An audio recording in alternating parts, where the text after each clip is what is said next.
nearly enough media attention: the brutal murder of Irina Zarutska. Here are the facts that many outlets have shamefully and intentionally failed to report until President Trump drew attention to it. On August 22nd, Irina Zarutska was stabbed to death on the rail system in Charlotte, North Carolina, by a savage career criminal. This is a public transportation system that many in the area use every single day to go to school and work. Irina was on the train that night traveling home from her job at a pizzeria, still in uniform from her shift. This beautiful, innocent 23-year-old young woman was a Ukrainian refugee who had recently fled her country for a chance at a safer life and a promising new beginning here in the United States of America. But tragically, a public transportation system in a major American city was more dangerous than the active war zone that she left. The president and the entire White House are praying for her family and friends during this unimaginably difficult time. But while we extend our thoughts and prayers, we must also seek justice for this crime and call attention to this heinous incident. Surveillance video of the killing was finally released to the public this past Friday. It shows the alleged killer, DeCarlos Brown Jr., pull out a knife, get up from his seat behind Irina, and prepare to thrust a blade into her neck before the released footage gets cut. This is pure evil on full display. The most enraging and unacceptable part of this story is that her death was entirely preventable. DeCarlos Brown never should have been on that train that night. In fact, he should have been behind bars. DeCarlos Brown has been charged with crimes no fewer than 14 times, dating back to 2011, including for armed robbery, felony larceny, breaking and entering, and shoplifting.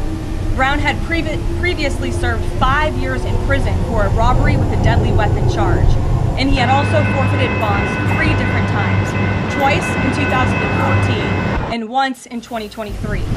Despite all of this past documented criminal history, when Brown was arrested yet again in January of this past year, a Democrat judge, who I will add was a strong supporter of former Vice President Kamala Harris, released this insane criminal once again without requiring him to pay any bail. He simply had to sign a written promise to return for his court hearing. Think about how crazy it is to ask a career criminal, someone who by definition repeatedly breaks the law, to just sign a written promise and come back again another day. This is madness. This monster should have been locked up, and Irina should still be alive. But Democrat politicians, liberal judges, and weak prosecutors would rather virtue signal than lock up criminals and protect their communities. And perhaps most shamefully of all, the majority of the media, many outlets in this room, decided that her murder was not worth reporting on originally because it does not fit a preferred narrative.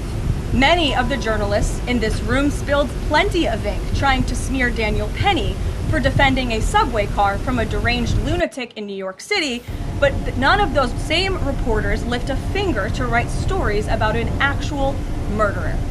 Here's the truth that every American must know. Too many innocent people across the country continue to pay the price of the failed experiment known as cashless bail that has been championed by the Democrat Party for years.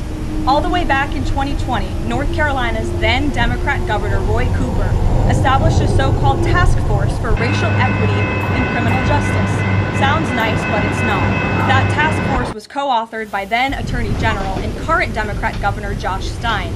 It recommended, quote, reimagining public safety to, quote, promote diversion and other alternatives to arrest. It also advised to de-emphasize some felony crimes, prioritize, quote, restorative justice, and eliminate cash bail. Democrats in North Carolina and nationwide are consumed with pushing a woke, soft-on-crime agenda, no matter how many innocent Americans suffer as a result. Instead of aggressively prosecuting and locking up violent criminals, the Democrat-backed cashless bail approach lets these criminals roam free in our country to offend again and again. These reckless policies have turned too many of American cities into hunting grounds for career criminals who mock our justice system, drain law enforcement resources, and wreak havoc on law-abiding citizens. Enough is enough, and that is why President Trump is doing everything in his power by taking action to undo these absurd policies. The president recently signed a powerful executive order directing the AG to to submit a list of states and local jurisdictions with cashless bail policies so that the Trump administration may identify federal funds that are being provided to these states and can potentially be suspended or terminated. President Trump firmly believes that to maintain order in public safety, we must incarcerate individuals whose pending criminal charges or criminal history demonstrate a clear, ongoing risk to civil society. This is a common sense and sensible approach that the vast majority of Americans agree with, and it's time for the Democrat Party to get on board with what is right. When these criminals are caught, they must